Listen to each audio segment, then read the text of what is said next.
آپ نے چین بھی نکال کے دکھا دیا, آپ نے بلیڈ بھی نکال کے دکھا دیا. یہ سارے کام تو مداری بھی کرتے ہیں, یہ کوئی بڑی بات تھوڑی ہے. معذرت کے ساتھ یہ سارے کام بلاوڑا شریف والی سرکار بھی تو کر رہے ہیں نا. میں کب کہہ رہا ہوں کہ وہ صحیح کر رہے ہیں؟ مجھے وہ بھی تو بتا دیں کہ جو صحیح ہوئے ہیں وہ کیسے صحیح ہوئے ہیں, وہ کون سی طاقت ہے جو ان کو ٹھیک کر رہی ہے. وہ اللہ کی طاقت ہے, شفا تو اللہ نے دینی ہے. جی اگر ہم کسی شخص کی طرف شفا کے لیے دیکھنا شروع کر دیں گے تو یہی تو شرک ہے. اور شرک کس کو کہتے ہیں؟ اگر کچھ لوگ وہاں سے جا کے ٹھیک ہو کے آ رہے ہیں, میں جو نیکسٹ ویڈیو کروں گا نا اس میں ایک پوری میڈیکل رپورٹ کے ساتھ بندہ لے کر آؤں گا سامنے. اس کا بون میرو ٹرانسپلانٹ ڈاکٹرز نے لکھ کے دیا ہوا ہے کہ جناب والا آپ کو بون میرو ٹرانسپلانٹ کی ضرورت ہے, ادروائز آپ بچ نہیں سکتے. اس سٹیج سے وہ بندہ نکل کے بالکل ہیلدی لائف میں گزر گیا ہے. لیکن اگر وہ یہ کلیم کریں یا وہ یہ دعویٰ کریں کہ جتنے بھی لوگ لا علاج بیماریوں والے ہیں وہ میری پھونک سے ٹھیک ہو سکتے ہیں, تو یہ دعویٰ اٹ سیلف شرک ہے نا. شرک کا فیصلہ میں نے کیوں کرنا ہے کہ وہ شرک کر رہا ہے یا نہیں؟ دینی علماء موجود ہے پاکستان کے اندر, وہ اس پہ فتویٰ لگائیں, اس کو بین کر دیں, جلا وطن کر دیں. مجھے کیا اس سے لینا دینا بھائی؟ اس بندے کے پاس جا کے جو لوگ ٹھیک ہو رہے ہیں ایکسپوز خطیب تب ہوگا جب آپ ان بندوں کو سنیں گے کہ وہ ٹھیک کیسے ہوئے. ایک پروگرام آتا ہے, اس کے بعد لاکھوں لوگ جو ہیں ایک بندے کو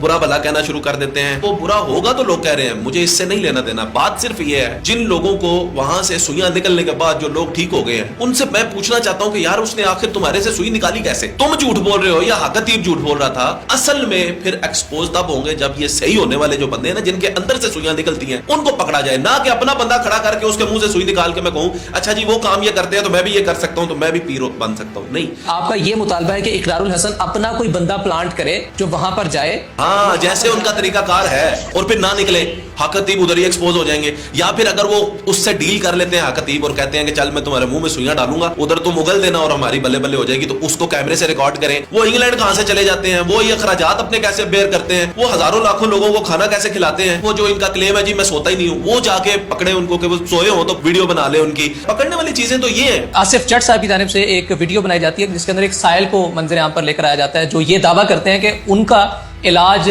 پیر شف والی سرکار کی وجہ سے ممکن ہو پایا تھا. اس سائل کا کیا دعویٰ تھا, آپ تک اس نے کیسے اپروچ کیا؟ مجھ تک سائل نہیں پہنچا, میں نے خود انہیں بلایا تھا. جو حق خطیب ہیں ان سے میرا کوئی ذاتی تعلق واسطہ یا کبھی ملاقات تو نہیں ہے. البتہ میں ایسے لوگوں کو جانتا ضرور ہوں جو بڑی ہی کسی لاسٹ سٹیج پر تھے. ان میں سے کچھ ایسے ہیں جن کو کینسر تھا, پھر وہ جب ادھر گئے تو انہوں نے دم وغیرہ کروایا تو وہ ٹھیک ہو گئے. ان سے بھی پوچھا جائے کہ آپ کیسے ٹھیک ہوئے. اقرار الحسن نے جو ویڈیو بنائی ہے اس کے اندر انہوں نے حق سرکار خطیب کا موقف نہیں لیا, یک طرفہ موقف چلا دیا, ایسا ہی ہے جی.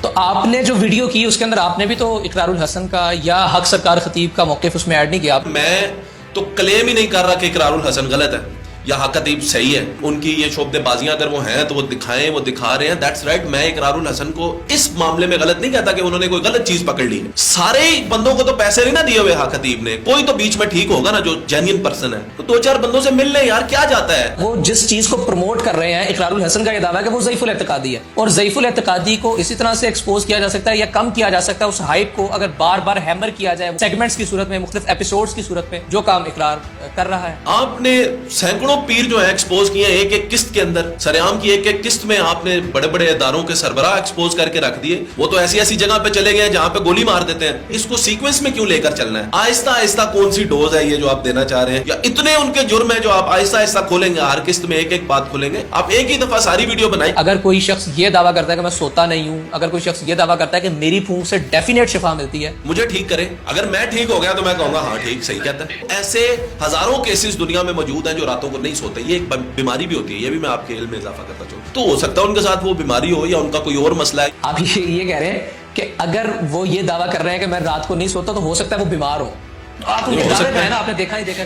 میں کہہ رہا ہوں ان کے علاوہ بھی لوگ ہیں دنیا میں جو نہیں سوتے رات کو. یعنی اگر وہ رات کو واقعتاً نہیں سوتے جیسا کہ ان کا دعویٰ ہے تو وہ بیمار ہو سکتے ہیں یا ان کی کرامت کوئی نہیں ہے. دیکھیں کرامت بھی ہو سکتی ہے. مسئلہ یہ ہے اگر وہ کسی کو الاؤ کر دیں نا کوئی 48 گھنٹے ان کے ساتھ رہنے کا, تو اونگ تو جائیں گے نا, تو پتہ چل جائے گا. اختلاف یہ ہے کہ آپ اپنے بندے کے منہ سے چیزیں نہ نکالیں بلکہ اس بندے کو پکڑیں جس کے منہ سے انہوں نے نکالی ہیں. بہت شکریہ آصف بھائی آپ کا, تھینک یو سو مچ. خواتین حضرات, آصف جٹ صاحب ہمارے ساتھ موجود تھے جو کہ اقرار الحسن صاحب کی اس ویڈیو کے اپلوڈ ہونے کے بعد سے کچھ 2-3 ویڈیوز میرے خیال کر چکے ہیں. ان کا کیا دعویٰ تھا, وہ اسٹیبلش کیا کرنا چاہ رہے تھے اپنے ویلاگس کے اندر, یہ ہم نے ان سے جاننے کی کوشش کی ہے. وہ ان کا دعویٰ درست ہے یا اقرار الحسن کا دعویٰ درست ہے؟ کمنٹ سیکشن میں آپ اپنی رائے سے ضرور آگاہ کیجیے گا. اجازت دیجیے, اللہ.